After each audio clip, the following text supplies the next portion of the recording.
ऊपर नहीं, ऊपर नहीं, ऊपर नहीं, ऊपर नहीं। ये फोर्स कर रहे हैं, पुलिस वाले फोर्स कर रहे हैं पे ये।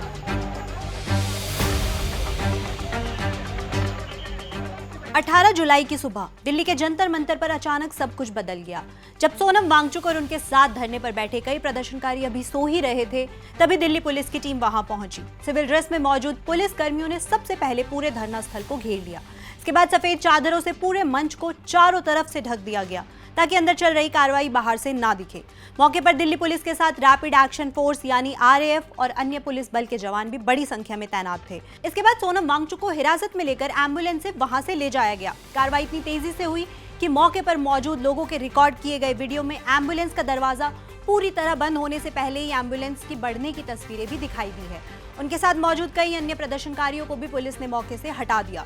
तो आखिर 18 जुलाई की सुबह जंतर मंतर पर क्या क्या हुआ और इस पूरी कार्रवाई को लेकर अब तक क्या जानकारी सामने आई है, जानेंगे आज के इस वीडियो में। हाय, मैं हूं प्रगति और आप देख रहे हैं जस्ट। सबसे पहले समझते हैं कि 18 जुलाई की सुबह की पूरी टाइमलाइन क्या थी।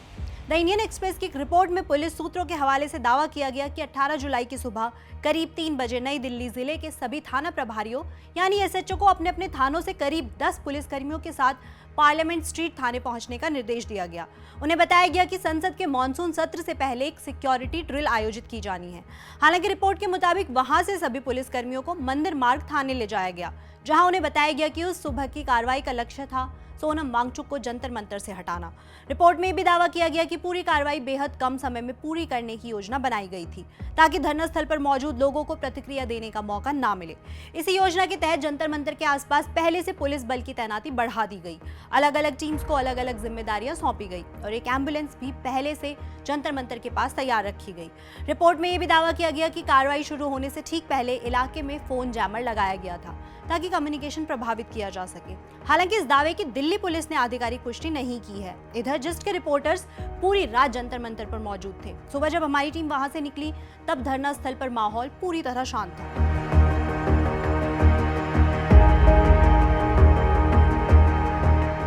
हाँ, एक बदलाव जरूर दिखाई दे रहा था। धरना स्थल के आसपास पहले की तुलना में ज्यादा बैरिकेड्स लगाए गए थे, लेकिन उस समय वहां मौजूद किसी को भी अंदेशा नहीं था कि अगले कुछ ही मिनटों में पुलिस कार्रवाई शुरू होने वाली है। हमारी टीम के वहां से निकलने के कुछ ही देर बाद पुलिस ने कार्रवाई शुरू कर दी थी। पुलिस सोर्स के मुताबिक पहले से तय योजना के तहत इसको अंजाम दिया गया। वहीं मौके पर मौजूद लोगों के रिकॉर्ड किए गए वीडियो में पूरी घटना कैद हो गई, जो अब सोशल मीडिया पर साझा की जा रही है। अब सवाल है कि आखिर दिल्ली पुलिस ने इस कार्रवाई की आधिकारिक वजह क्या बताई? क्या ये सिर्फ एक मेडिकल इमरजेंसी थी या इसके पीछे कोई और कारण था? आइए पहले पुलिस का आधिकारिक पक्ष जानते हैं। जहां एक तरफ पूरी कार्रवाई को लेकर अलग अलग मीडिया रिपोर्ट्स में कई दावे सामने आ रहे हैं, वहीं दिल्ली पुलिस का कहना है कि ये कार्रवाई किसी आंदोलन को खत्म करने के लिए नहीं बल्कि सोनम वांगचुक की स्वास्थ्य स्थिति को देखते हुए की गई। सोनम वांगचुक पिछले 21 दिनों से भूख हड़ताल पर थे, जिससे उनकी तबीयत बिगड़ रही थी और डॉक्टर्स ने उन्हें तत्काल मेडिकल निगरानी में रखने की सलाह दी थी। पुलिस का कहना है कि इसी मेडिकल सलाह के आधार पर उन्हें VMMC और सफदरजंग अस्पताल ले जाया गया, जहां उनकी जांच और इलाज की व्यवस्था की गई। दिल्ली पुलिस ने अपने बयान में ये भी कहा कि इस मामले में दिल्ली हाईकोर्ट के निर्देशों का पालन किया गया। दरअसल 17 जुलाई को इस मामले की सुनवाई के दौरान दिल्ली हाईकोर्ट ने केंद्र और दिल्ली सरकार को निर्देश दिया था कि सरकारी डॉक्टर्स रोजाना सोनम वांगचुक की स्वास्थ्य स्थिति की निगरानी करें। अदालत ने यह भी कहा था कि अगर डॉक्टरों की राय में उनकी बिगड़ती हालत को देखते हुए किसी तरह के मेडिकल इंटरवेंशन की जरूरत हो तो सरकार उसे तुरंत उपलब्ध करवाए। सुनवाई के दौरान केंद्र सरकार ने भी अदालत को भरोसा दिलाया था कि सोनम वांगचुक की सेहत पर सरकारी डॉक्टर रोजाना नजर रखेंगे और डॉक्टर्स की सलाह के आधार पर जो भी मेडिकल हस्तक्षेप जरूरी होगा वो किया जाएगा। हालांकि प्रदर्शनकारियों और पुलिस के दावे एक दूसरे से अलग है। जहां पुलिस इसे स्वास्थ्य और मेडिकल आवश्यकता से जुड़ा कदम बता रही है, वहीं आंदोलन से जुड़े लोगों का आरोप है कि कार्रवाई पहले से प्लान थी और शांतिपूर्ण प्रदर्शन को अचानक खत्म करने की कोशिश की गई। अब बात करते हैं कि आंदोलन शुरू कैसे हुआ, सोनम वांगचुक की मांगे क्या थी और 28 जून से 18 जुलाई तक क्या क्या हुआ। 28 जून 2026 इसी दिन सोनम वांगचुक ने दिल्ली के जंतर मंतर पर भूख हड़ताल शुरू की। ये प्रदर्शन कॉकरोच जनता पार्टी की तरफ से आयोजित किया जा रहा था। प्रदर्शनकारियों की मुख्य मांग थी कि देश भर में लगातार सामने आ रहे परीक्षा पेपर लीक के मामलों को देखते हुए परीक्षा प्रणाली में व्यापक सुधार किए जाएं। इसके साथ ही केंद्रीय शिक्षा मंत्री धर्मेंद्र प्रधान के इस्तीफे की मांग भी की जा रही थी।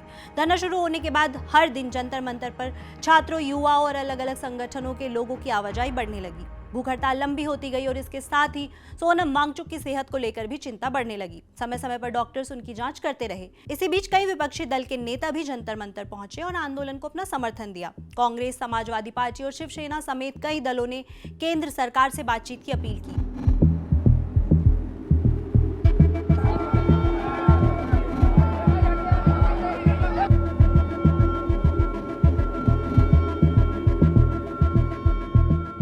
जैसे जैसे आंदोलन आगे बढ़ा, वैसे वैसे इसे लेकर राजनीतिक बहस भी तेज होती गई। एक तरफ प्रदर्शनकारी अपनी मांगों पर अड़े रहे, तो दूसरी तरफ दिल्ली पुलिस लगातार कानून व्यवस्था और प्रदर्शनकारियों की स्वास्थ्य स्थिति पर नजर बनाए रखने की बात कहती रही। 17 जुलाई कार्रवाई से ठीक एक दिन पहले केंद्रीय गृह मंत्रालय ने दिल्ली पुलिस में बड़ा प्रशासनिक बदलाव किया। दिल्ली पुलिस आयुक्त सतीश गोलचा की जगह अनुराग कुमार को नया पुलिस आयुक्त नियुक्त किया गया। हालांकि इस तबादले की आधिकारिक वजह गृह मंत्रालय की तरफ से सार्वजनिक नहीं की गई, लेकिन द इंडियन एक्सप्रेस ने पुलिस सूत्रों के हवाले से दावा किया कि नए पुलिस आयुक्त के कार्यभार संभालने के बाद जंतर मंतर पर चल रहे धरने को लेकर सीनियर प्रोफेशनल्स के साथ बैठकें हुई और आगे की रणनीति पर चर्चा की गई। इस दावे की भी आधिकारिक पुष्टि नहीं हुई है। इसके अगले दिन यानी 18 जुलाई की सुबह जंतर मंतर पर वो कार्रवाई हुई जिसने इस पूरे आंदोलन को एक नए मोड़ पर ला खड़ा किया। पुलिस की कार्रवाई के बाद प्रदर्शनकारियों ने इस पूरे घटनाक्रम पर गंभीर सवाल उठाए। आंदोलन से जुड़े लोगों का आरोप है कि जिस तरह सुबह सुबह अचानक कार्रवाई की गई, उससे शांतिपूर्ण प्रदर्शन को इंटरप्ट किया गया। उनका कहना है कि अगर उद्देश्य सिर्फ मेडिकल जांच कराना होता तो इसके लिए बातचीत का रास्ता भी अपनाया जा सकता था। वहीं द इंडियन एक्सप्रेस की रिपोर्ट में यह भी दावा किया गया कि पूरी कार्रवाई पहले से प्लान थी। हालांकि इन दावों पर दिल्ली पुलिस की तरफ से कोई आधिकारिक प्रतिक्रिया नहीं आई है। इस बीच विपक्षी दलों ने भी इस कार्रवाई की आलोचना की। कई नेताओं ने इसे लेकर केंद्र सरकार से जवाब मांगा और प्रदर्शनकारियों के साथ बातचीत की मांग दोहराई। दूसरी तरफ दिल्ली पुलिस अपने रुख पर कायम है। पुलिस का कहना है कि उनकी प्राथमिकता सोनम वांगचुक की स्वास्थ्य सुरक्षा थी और इसी वजह से उन्हें अस्पताल ले जाया गया। अब इस पूरे मामले में आगे क्या होता है, इस पर सभी की नजर बनी हुई है। 20 जुलाई को सोनम वांगचुक ने देश भर के लोगों से अपील की कि वो इस दिन दिल्ली पहुंचे और संसद मार्च का हिस्सा बने। उनका कहना है कि ये सिर्फ एक मार्च नहीं होगा, बल्कि उन करोड़ों छात्रों की आवाज होगी जो चाहते हैं कि देश की शिक्षा व्यवस्था ट्रांसपेरेंट और आंसरेबल बने। उम्मीद है आप लोग अंदर बाहर दोनों से बहुत मजबूत, तो ये मजबूती हमें चाहिए 20 जुलाई को,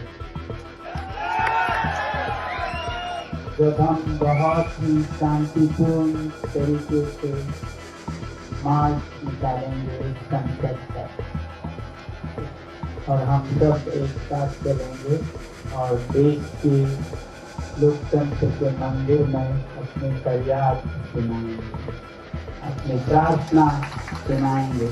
आप सब चलेंगे हमारे साथ। आप इस पूरे घटनाक्रम को किस नजरिए से देखते हैं, अपनी राय हमें कमेंट सेक्शन में जरूर बताएं। देश दुनिया और आपसे जुड़ी हर खबर के लिए देखते रहे जस्ट।